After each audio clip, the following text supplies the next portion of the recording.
The instant his lips brushed against hers, my chest sank as if filled with lead. This wasn't some friendly greeting. Not a casual peck you'd give in passing. It was charged. Intimate. Far too intimate. And it happened in the center of her company's dinner, as though the crowd around them dissolved. My hand shook, the glass of water quivering, droplets sliding onto my skin. My wife, Anna, leaned in closer after, laughing softly at something he whispered. Her hand rested on his arm. Light, deliberate, practiced. I didn't even know his name, but in that single moment, my world tilted off its axis. The setup. Anna had pushed for me to attend her firm's annual dinner that Friday. You'll finally get to meet my colleagues, she said, fixing her pearl earrings in the mirror. It'll be good for you. I'd asked if there was anyone she especially wanted me to meet. A flicker crossed her face before she smiled too brightly. No, just the team, the partners. I shrugged it off, ignoring the unease. For months, I'd noticed her late nights, her phone flipped over whenever I walked in, the vague answers when I asked about her work. I told myself not to overthink. She was ambitious, driven. That explained it. Or so I thought. That evening, she looked flawless in a black dress, perfume clinging like a secret. As we walked into the hotel ballroom, she gripped my hand tightly, almost like steadying herself. I should have noticed. The dinner began smoothly. Introductions, polite chatter, handshakes that blurred together. After dessert, I excused myself for the restroom. Coming back through a side entrance, I froze. A tall man with broad shoulders leaned down, pressed his lips to hers. Not long, but long enough to cut me open. My body locked. Blood roared in my ears. She pulled back, scanning the room. Then her gaze landed on me, rooted in the doorway. Her face drained white. The confrontation. I marched forward, chest tight, fists clenched. Who the hell is he? My voice cracked under fury. The man raised his brows, smoke faltering. Anna stepped quickly between us, her voice urgent. David, wait, you're wrong. I laughed coldly. Wrong? I just watched him kiss you. Her hand shook. It wasn't what you think. Please. Then tell me, I snapped. Because from here, it looks exactly like what it was. The man shifted, muttered, maybe I should go. Yeah, leave, I barked. He slipped away. We stood exposed in the middle of the ballroom, guests stealing glances, then pretending they hadn't.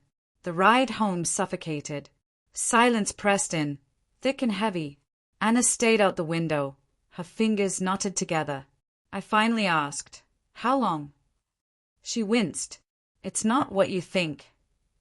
My knuckles whitened. Don't lie. I saw it. Tears filled her eyes. David, please, he's just a colleague. It meant nothing. My laugh was hollow. Nothing? You let another man kiss you in front of me. In front of everyone. Her voice cracked. I didn't kiss him back. He caught me off guard. I was about to push him away when you saw. I wanted to believe her. God, I wanted to. But the way she smiled at him after, the way her hand lingered, it didn't add up. That night, sleep never came. I stared at the ceiling as she cried quietly beside me. Over and over, I replayed it. The kiss, her laugh, her denial. Trust had cracked wide open. The next morning, I demanded, are you seeing him? She shook her head hard. Never. I'd never do that to you. Then why did it look so natural? Why did you look comfortable? Her lips trembled. Because I couldn't make a scene. He's a senior partner. If I embarrassed him, I cut her off. So your career mattered more than your marriage. Her silence answered for her. The evidence came days later. She tried to overcompensate. Texts, dinners, touches that felt forced. One evening, while she showered, her phone buzzed. A preview lit up. Last night was risky, but worth it. Can't stop thinking about you. My gut twisted. When she walked out, I held the phone up. Explain this. Her face drained. David, it's not what it looks like. I laughed bitterly. You've said that before. And it was exactly what it looked like. She reached for the phone. I pulled away. Who is he? Shoulders slumped. Her voice broke.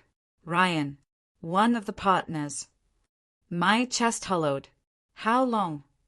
Barely a whisper. 3 months. The ground beneath me collapsed. 3 months. Every late night. Every vague excuse. Every cold bed. It had all been him. My voice shook. You lied every single day. She sobbed, dropping to her knees. I didn't mean for it to happen. It just happened. I thought I could control it. I cut her off. Don't justify it. Taze streamed. David, I love you. I made a mistake. A horrible mistake. But it's you I want. Please don't leave me. I stayed, broken. A part of me wanted to cling to her.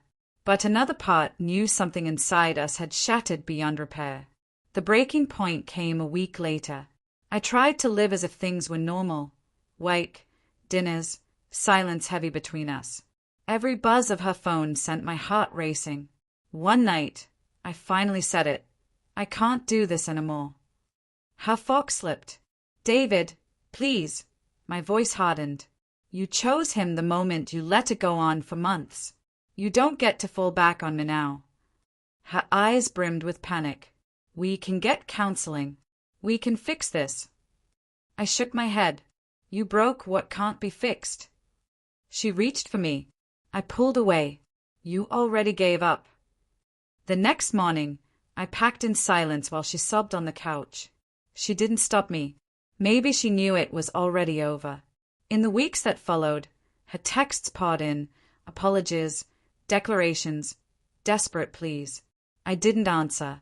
Forgiveness wouldn't bring back the certainty of who I thought she was. And without that, nothing else mattered. 2 months later, I saw her outside the grocery store. She looked worn, smaller, like life had drained her. David, she whispered, eyes brimming. I miss you. I held her gaze, heavy with everything unsaid. Finally, I shook my head. You should have thought of that before you kissed him back. Her face crumpled. I walked past her. For the first time since that night in the ballroom, I felt free.